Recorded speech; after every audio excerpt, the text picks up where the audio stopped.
নমস্কার বন্ধুরা, আজকের বর্ষবরণী খবর। নির্বাচন কমিশনের প্রথমবারের মতো চালু হতে যাওয়া দেশব্যাপী ভোটার তালিকা রিভিশন। চলুন বিস্তারিত জানি। কেন বাড়ছে এই অভিযান? বিহারে পাইলট হিসাবে চালু হয়েছে স্পেশাল ইন্টেন্সিভ রিভিশন বা এসআইআর। ভোটার তালিকা থেকে অবৈধ, মৃত বা মাইগ্রেট করা ভোটারদের নামটুকুও বাতিল করার লক্ষ্যে নয়া চেষ্টার পরিকল্পনা নেওয়া হয়েছে। 2024 সালে সব রাজ্যে 3 কোটির বেশি তথ্য পরিবর্তন হয়। এর ফলে ভোটার তালিকা স্বচ্ছ এবং আধুনিক রাখতে এই পদক্ষেপ জরুরি বলে কমিশনের যুক্তি।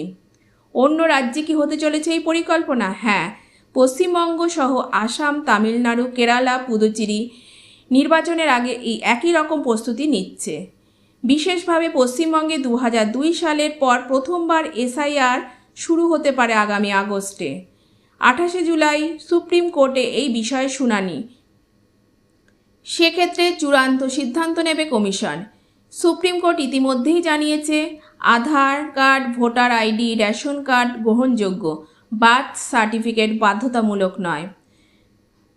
মমতা বন্দ্যোপাধ্যায় মন্তব্য করেছেন, বাংলার গণতন্ত্রে আক্রমণ, এনআরসির মতো ভয়। সদনেও বিরোধীরা দাবি তুলেছে, ভোটারদের ন্যায্যতা অক্ষুণ্ণ রাখতে হবে। যদি এসআইআর সফল হয় তবে 2026 নির্বাচনের প্রস্তুতিতেও তা প্রয়োগ হবে। বিহার সহ অন্যান্য রাজ্যের মতো সময়ের চাপ, দলীয় চাপ সহ নানা মাত্রায় এই অভিযান চলবে। বন্ধুরা, ভাবুন তো, পরবর্তী ভোটের আগে আপনার আমার নাম নিরাপদ আছে তো? নন নাগরিকেরা বাদে ভোটার তালিকা কতটা সাফ হবে? 28 জুলাই সুপ্রিম কোর্টের সিদ্ধান্তই দেবে পরবর্তী পথ চলার চাবিকাঠি। তাই চ্যানেলটি সাবস্ক্রাইব করতে ভুলবেন না। বেল আইকনে ক্লিক করে আপডেটে থাকুন। কমেন্টে জানাবেন আপনার মত। ভোটার তালিকা কী নিয়ে সংশয় আছে?